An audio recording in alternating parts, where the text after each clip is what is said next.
do those eyes inspire such devotion? I'd abandon the bedside of my dying sis to cover you back in suntan lotion. I built an auditorium for you and your little beating heart. It's pumping blood to your extremities as rivers flow through a national park, a national park.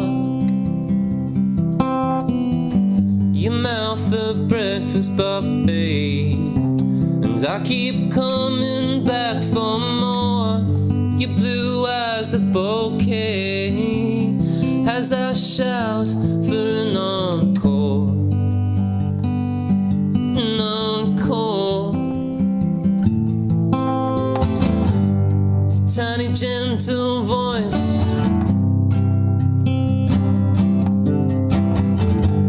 shook me to the core. Let's roll around till our hearts flip out, till we can't take no more, take no more.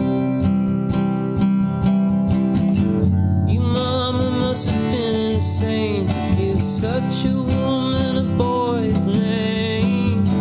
Your father must have been insane to give such a woman a boy's name. Your mama must have been insane to give such a woman a boy's name. Your father must have been insane to give a little boy's name to a woman like you.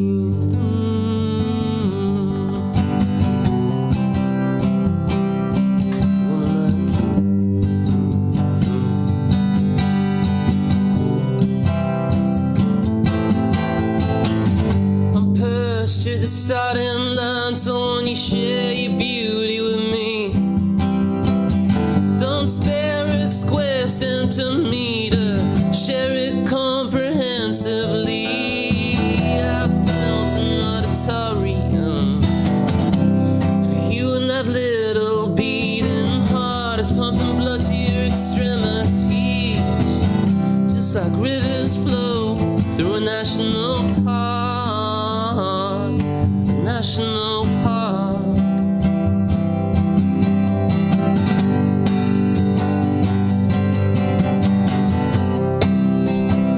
So how do those eyes inspire such devotion? I'd abandon the bedside of my dying sis to cover you back in suntan lotion.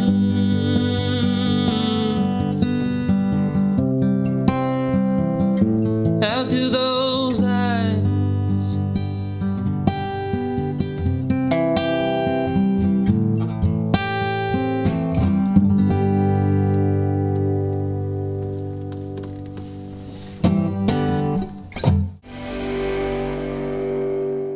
Alex, welcome to The Right Note. Thanks, Rod. Great to be here. Thank you for playing that fantastic version of National Park of Cafe Oblivion. And Cafe Oblivion, it's quite a lush album in terms of its strings and various other sort of instrumentation, woodwind. But is that the version that we just heard then? Is that how all your songs start? No, they usually start on the piano. Right. Similar, yeah, so substitute the guitar with the piano and it sounded like that, you know? Okay.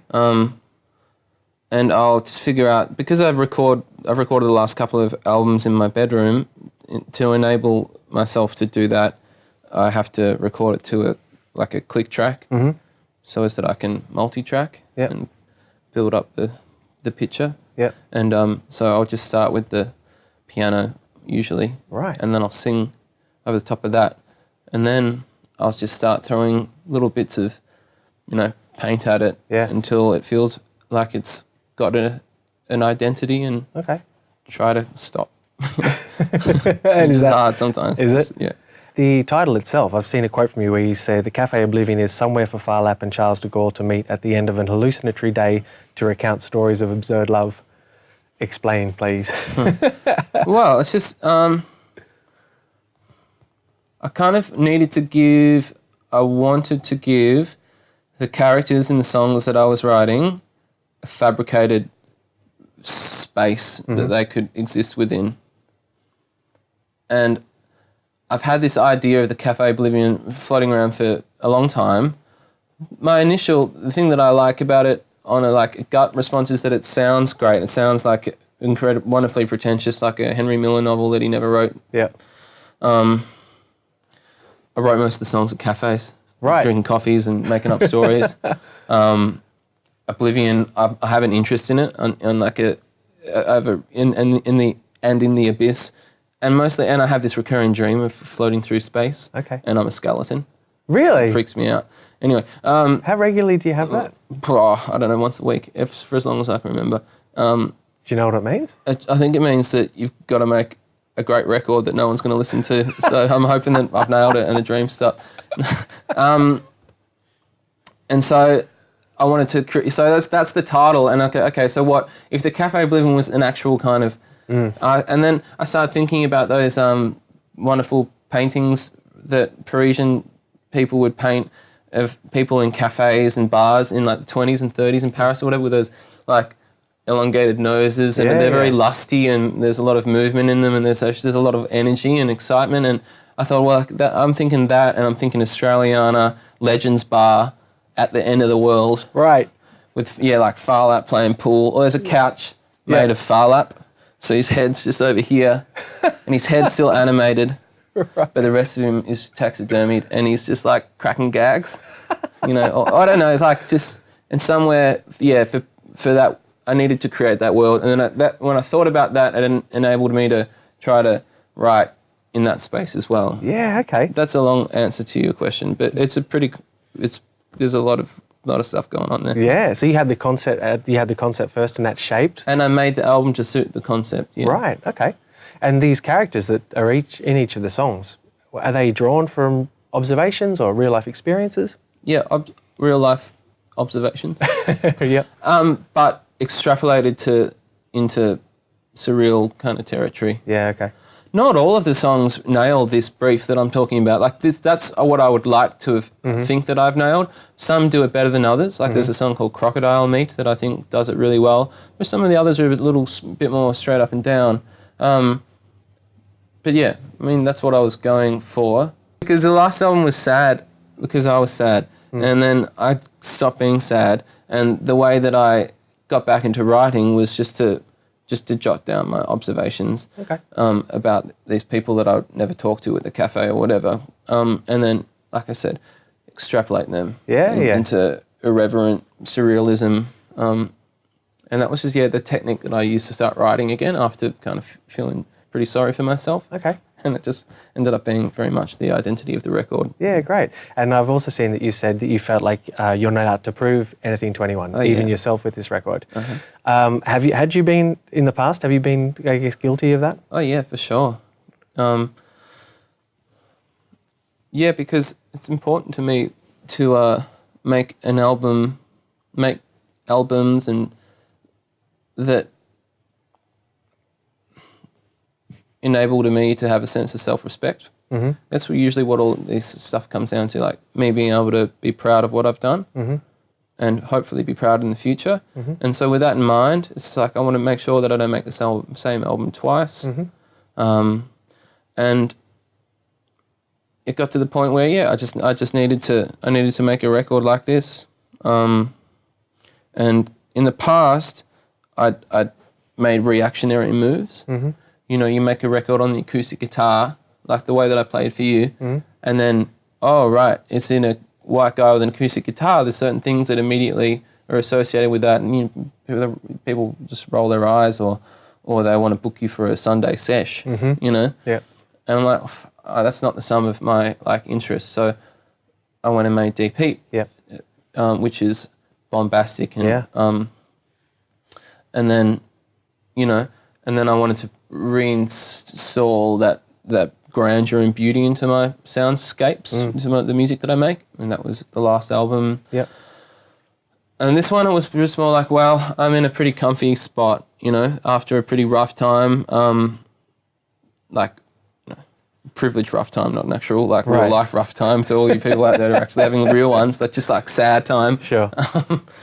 And I felt just really confident and comfortable in my own skin. Okay. And with that, that enabled me to be more playful in the way that I wrote. And I just wanted to get that on the record. So when you hear the guitar playing and the silly keyboard sound, it's just like, I want hopefully to get a visual of me just being very playful. And Yeah. and that I feel like best represents the person that I want to be. Right. Like this is me. I feel like this one represents me and my personality better than any of the others. Yeah. Cool. And just that's because I stopped trying to prove things like to anyone. Okay. I can do this too. You know, that Yeah, kind of yeah. attitude. I was like, I'll show you what, you know, who I am. Yeah.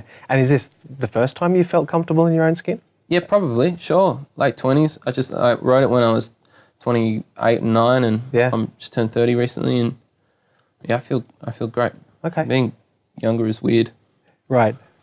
Yeah. Getting older is good. It's weird too, but but yeah, I feel good. Okay. And what role did cricket play in this record? Did this when the social cricket team, we went across to Sri Lanka to watch the Australian cricket team and to play some games ourselves. You did? Yeah. Wow. I kind of it sounds really ridiculous, but I kind of managed to do it on the cheap. Otherwise, anyway, it's like some weird cats in our team. But that's like them going on a golf skiing trip or whatever. you know. Yeah. And I wrote National Park, the lyrics for that, and the lyrics for Keep a Light On while, waiting for trains in Sri Lanka and being on the bus with all the other dudes. Right. And when I recorded just all of the other songs, I just had it was in summer, I had the cricket on on the radio in the telly while I was doing stuff. Okay. You know, and when I recorded at the Grove in the second phase of the album, so first was in my room, then I did the bass and the drums at the studio, and Australia was touring Pakistan, I think, at that time, and so Okay. we had the cricket on the whole time. Okay. Even when we were recording, I was singing vocals, but we had it on the 4 monitor screens. Yeah, right. And I had the commentary in the mix box, so as that in between takes, I could just turn up the commentary and listen to what was going on. Wow. So there's a bit of Shane Warne in this record and a bit of Mark Nichols and Yeah, a little. Yeah, if you listen closely, they're all in there in the instrumental breaks, doing polls about God knows what, talking about seagulls. that's it. But Sri Lanka, what was that experience like? Was that the first time you'd been there? Yeah, it was amazing. We went on this. The thing that I remember most vividly is a whitewater rafting trip down a river where they filmed Bridge Over River. Kwai? Thank you. And it was like where they grow lots of tea, Yeah. and it's green, and I don't know. I think about that a lot. I think about lots of the colours. There's lots of yellow and magenta Yeah. in the clothing in the buildings. Okay. Lots of curry. Right. Couldn't get a good latte over there. I need to sort it out. It's just, There's sorry, a business just opportunity there, I think. sounded like a prick. I wanted to sound like a prick, and I think I nailed it. No, I loved it. It was confusing to be. I have to be careful about what I say. It was confusing though emotionally because I was on holiday and there's lots of people that are not on holiday, barely getting by, and that was like psychological warfare. Okay. But yeah, I was lucky to be there. Yeah, nice. And you're going to play another song for us, Restless Woman? I will play another song. Restless Woman was the last song that I wrote for the album, and it's the last song on the album. Yes. And what was the character that kind of inspired that? Yeah, Laura Jean, a great singer-songwriter from Melbourne. We were at the pub and she was telling me about a dream that she had, and it was ridiculous. And I went into the bathroom, just jotted down remember these things that she said, and like base it here, and it's like weirdly like at base camp at Everest. It's set there, and it kind of goes off from there, but it's where it starts. Yeah, I wrote most of the words in the bathroom and then just came back and put some music to it later. Right. And has she heard the song? Yeah. She said she was going to learn it and try to do a cover of it. Yeah, I'd nice. love to hear that. She's great. That's awesome. All right. Well, look, thank you very much for coming on and playing for us, Alex. It's been great to have you. Pleasure, Rod. Thanks for having me.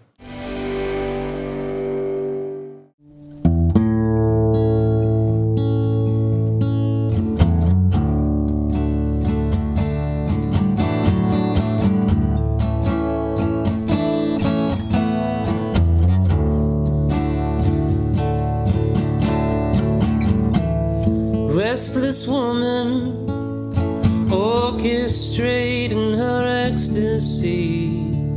She's camped out at base camp with her beauty and complexity, and it bothers her none.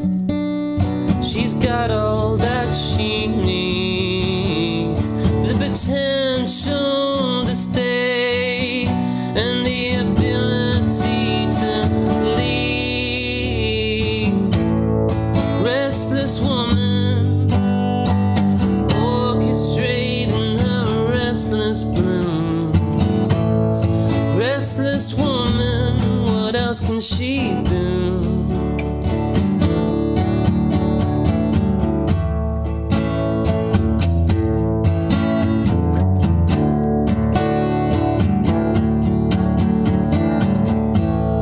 Things got easy, but man, that didn't happen quick. But hey, when they did, she just packed up and quit. And it bothers her none.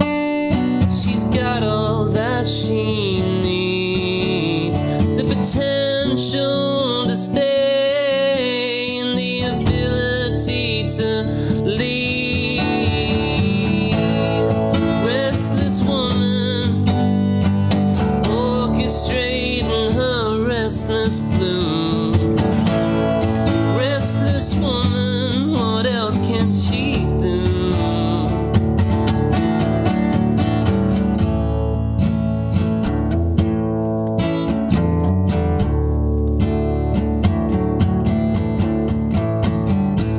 She's never no tourist. In fact, she always belongs.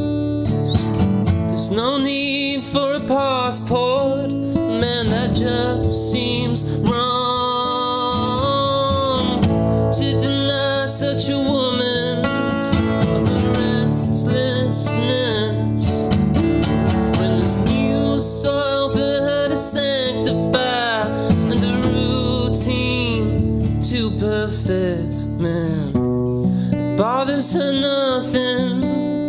She's got all that she needs, the potential to stay and the ability to leave. Restless woman, orchestrating her restless blues. Restless woman, what else can she do?